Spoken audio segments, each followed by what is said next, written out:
கொஞ்சம் பிரித்து பார்த்தீங்கன்னா தமிழ் மாதிரி ஞானம் அடைகிறதுக்கு மிக சிறந்த மொழி உலகத்திலே எதுவும் கிடையாது. வள்ளலார் சொல்கிறார். அப்போ அண்ட சராசரம் எங்கும் இருக்கக்கூடியது ஒரே பொருள் தான். அந்த ஒன்றுக்கு பேர் தான் பரம்பொருள், வேற எதுவுமே இல்லைங்கிறாங்க. ஒரு நீட் எக்ஸாம் எழுத வேணாம், வைத்தியம் நம்மளே பார்க்கலாம். பார்த்துடலாமா? நிம்மதியான வாழ்க்கை, சந்தோஷமான வாழ்க்கை, அதை நான் அஷ்யூர் பண்ணுறேன், கன்ஃபார்ம் கிடச்சிரும். ஆனால் பயிற்சி டெய்லியும் பண்ணணும். மரணம் தான் உங்களை எண்டில் கொண்டு வந்து நிப்பாட்டும். நீங்கள் நல்லா பாருங்கள், மைண்டை ஆஃப் பண்ணிக்கிட்டே வாங்க, டக்கு நீ சாவ போகிறேன்னு கொண்டு வந்து நிப்பாட்டிடும். உங்களால் பதிலே சொல்ல முடியாது. ஆசை, உயிரை பற்றிய பயம்.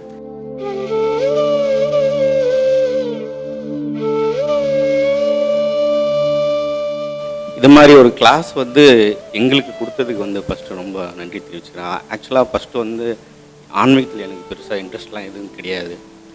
ஃபஸ்ட் உங்களுடைய வீடியோஸ் பார்த்து தான் ஆன்மீகத்துக்கு வந்தேன். பட் இப்போ கூட என்னால் நம்ப முடியல நான் ஆன்மீகத்தில் இருக்கேனா அப்படின்னு சொல்லிட்டு. அப்புறம் இன்னொன்று என்னென்னா, நம்மள மாதிரி இருக்கிற யங்ஸ்டர்ஸ்லாம் உங்களை பார்த்து இன்ஸ்பயர் ஆகி உள்ளே வராங்க.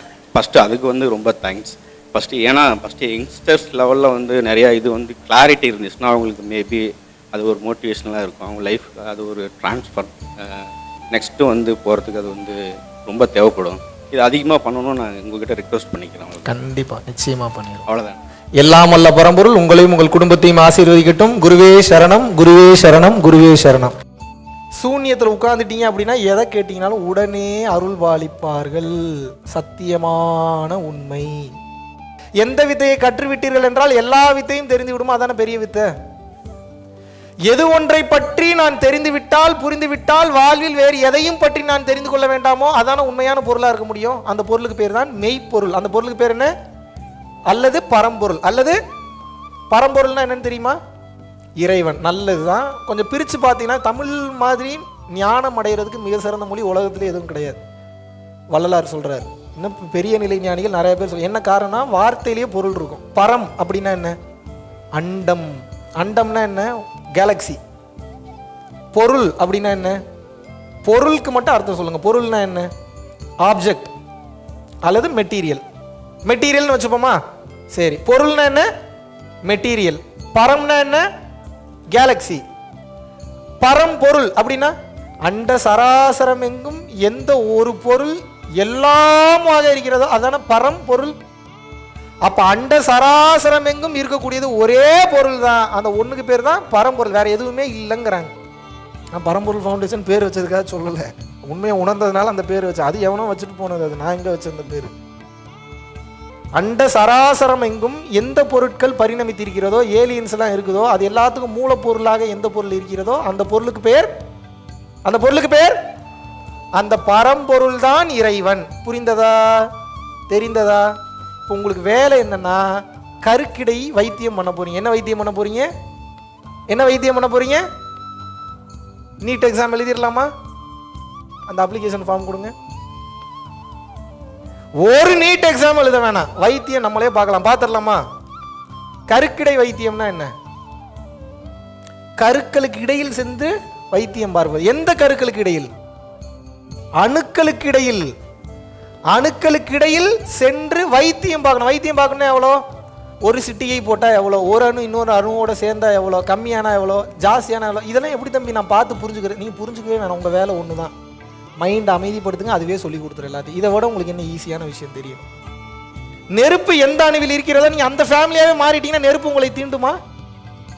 சரி, ஓகே. நாய் கூடலாம் பேச்சுவார்த்தை நடத்துறாருங்க. எப்படிங்க? அதுவா நாய் ஓடி வருதுங்க, சிறுத்தை ஓடி வருதுங்க, சிங்கம் ஓடி வந்து மடியில் உட்காந்து பேசுதுங்க அவர்கிட்ட, நாக்க வச்சு நக்குதுங்க. அது எப்படிங்க ஒரு சிங்கம் நாய் புலியெல்லாம் எப்படிங்க வரும்? நான் என்னவா மாறிடுவேன்னா, இந்த சிங்கம் புலி கரடி இதெல்லாம் மனிதனை எப்படி அடையாளம் கண்டுபிடிக்க? கண்ணில் பார்க்கறது ஒன்று. கண்ணில் பார்க்கறதுலாம் மெயினாக அதை எதை நம்பினா நரவாடைன்ற மனிதனுக்கு ஒன்று இருக்கும். அதுக்கு அது ஸ்மெல் பண்ணிடும், தெரிஞ்சிடும் மனுஷன் தான் இவன்றது. நான் என்ன பண்ணுவேன்? பயிற்சி பண்ணி அந்த நரவாடையை என் உடம்புலேருந்து ரிலீஸ் பண்ணிடுறேன். ரிலீஸ் பண்ணோடனே என்ன ஆகுது? அந்த விலங்குகளால் அதுகள் இருக்கும் அறிவுக்கு நம்ம மனுஷன்னு தெரிஞ்சாலும் கடவுள் மாதிரியே தெரியும். நரவாடையை வச்சு தானடி நீ மெயின்டைன் பண்ணுற, நரவாடையை வச்சு தான் நீ ஐடென்டிஃபை பண்ணுற. உனக்கு இப்போ நரவாடை கிடையாதுன்னு தூக்கி விட்டுறேன். இப்போ உங்களை பொறுத்த வரைக்கும் சித்து வேலை. என்னை பொறுத்த வரைக்கும் பிரம்மாண்டமாக பார்க்காதீங்க. நம்மளால் இதை பண்ண முடியுமா, அதை பண்ண முடியுமா, ஓரணுவு ஈரமாக மாற்றி நான் என்னங்க பண்ண போகிறேன், மலை மாறி நான் என்னங்க பண்ண போகிறேன். நீங்கள் எதுவுமே பண்ண வேணாண்ணா. நீங்கள் மலை மாறி மாற போயிடலாம், காற்றுல பறக்க போகிறீங்களா, தண்ணியில் நடக்க போகிறீங்களா, நெருப்போட நெருப்பாக கரைய போகிறீங்களா, ஊர் சுற்ற போகிறீங்களா, எனக்கு இதெல்லாம் தேவையில்லை. இது நீங்கள் வந்தாலும் பிரச்சனை இல்லை, எனக்கு வரலனாலும் பிரச்சனை. நீங்கள் ஒன்று மட்டும் தெரிஞ்சுங்க, நிம்மதியான வாழ்க்கை, சந்தோஷமான வாழ்க்கை, அதை நான் அஷ்யூர் பண்ணுறேன், கன்ஃபார்ம் கிடச்சிரும். ஆனால் பயிற்சி டெய்லியும் பண்ணணும். அந்த பயிற்சி பண்ணுறது வந்து எக்ஸ்ட்ரீம் லெவல், அது வேறு மாதிரியான சில அனுபவங்கள்லாம் உங்களுக்கு கொடுக்கும். கண்டுக்க கூடாது. என்ன பண்ணக்கூடாது? ஏன் கண்டுக்க கூடாது? உங்கள் வளர்ச்சியை தடை செய்யும். ஏன் தடை செய்யும்? இன்றைக்கி ஒரு அனுபவம் உங்களுக்கு வரும், நாளை பின்ன அந்த அனுபவம் நல்லா இருந்தது, நல்லா சுகமாக இருந்தது, இன்றைக்கி வரவே மாட்டீங்கன்னா அதே நினச்சிட்டு உட்காருவீங்க. எதிர்பார்ப்போடு பயிற்சி செய்பவனுக்கு முருங்காய் கூட கிடைக்காது, எதுவுமே கிடைக்காது. எதிர்பார்ப்பில்லாமல் பயிற்சி செய்பவனுக்கு பல விஷயங்கள் கிடைக்கும். அதே போல் இந்த பயிற்சி செய்ய செய்ய பிரபஞ்ச ரகசியங்கள் ஒவ்வொன்றாக உங்களுக்கு வெளியே தெரிய வரும்.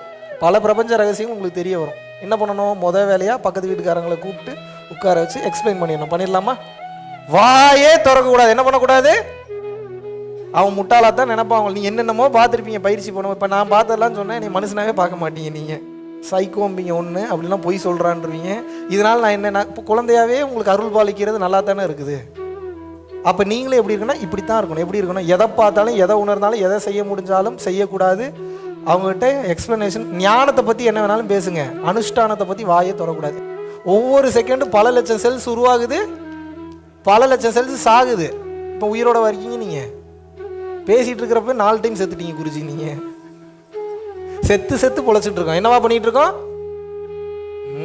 இப்போ என்ன ஆகும் அப்படின்னா, இந்த பயிற்சி பண்ண பண்ண ஓப்பனாகவே சொல்கிறேன், சாகிறதுக்கு பயிற்சி எடுக்க போகிறோம். எதுக்கு பயிற்சி எடுக்க போகிறோம்? ஏன்னா அப்போ தான் சாகும்போது நிம்மதியாக உயிர் பிரியும், சந்தோஷமாக உயிர் பிரியும், முக்திக்கு போக முடியும். ஏதோ ஒரு விஷயம் மொத்த பிரச்சனையும் தடுத்து நிப்பாட்டுது, சாவு. அதுதானே, மரண பயம் இருக்கிறதுனால தான் வேலைக்கு போகிறீங்க, மரண பயம் இருக்கிறதுனால தான் சம்பாரிச்சு போகிறீங்க, மரண பயம் இருக்கிறதுனால தான் ஜெயிலுக்கு போக மாட்டீங்க. மரணம் தான் உங்களை எண்டில் கொண்டு வந்து நிப்பாட்டும். நீங்கள் நல்லா பாருங்கள், மைண்டை ஆஃப் பண்ணிக்கிட்டே வாங்க, டக்கு நீ சாவ போகிறேன்னு கொண்டு வந்து நிப்பாட்டிடும். உங்களால் பதிலே சொல்ல முடியாது. ஆசை, உயிரை பற்றிய பயம். இன்னைக்கு ஒரு விஷயம் சொல்கிறேன், எழுதி வச்சுக்கோங்க. உண்மையாகவே நீங்கள் ஞானி ஆகணும்னா சாவதற்கு துணிவ வேண்டும். இந்த மிராக்கிள் மிராக்கிள் மிராக்கிள்னு கேள்விப்பட்டிருக்கீங்களா? கேள்விப்பட்டிருப்பீங்க. யாருக்காவது நடந்திருக்கா? நடந்திருக்கலாம், அதெல்லாம் மிராக்கிள் இல்லை.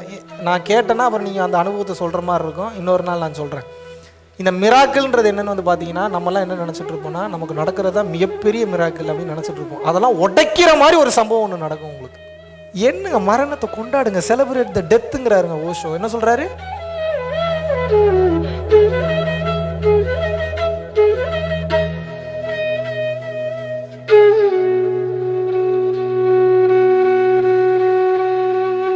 பல லட்சம் மக்களுக்கு உணவளித்து அவர்களுடைய பசிப்பினியை ஆற்றுவதற்குண்டான ஒரு மாபெரும் வாய்ப்பை அந்த பிரபஞ்சமும் மக்களாகிய நீங்களும் இன்றைக்கு வந்து நமது அறக்கட்டளைக்கும் அறக்கட்டளையினுடைய நிர்வாகிகளுக்கும் மற்றும் தன்னார்வ தொண்டர்களுக்கும் நீங்கள் வழங்கியிருக்கின்றீர்கள். அதன் மூலியமாக பல உயிர்களுக்கு வந்து அன்னதானம் பண்ணிட்டு இருந்திருக்கோம். பல உயிர்களுக்கு வந்து பார்த்தீங்கன்னா வஸ்திர தானம், துணிமணி எடுத்து கொடுத்துருக்கோம்.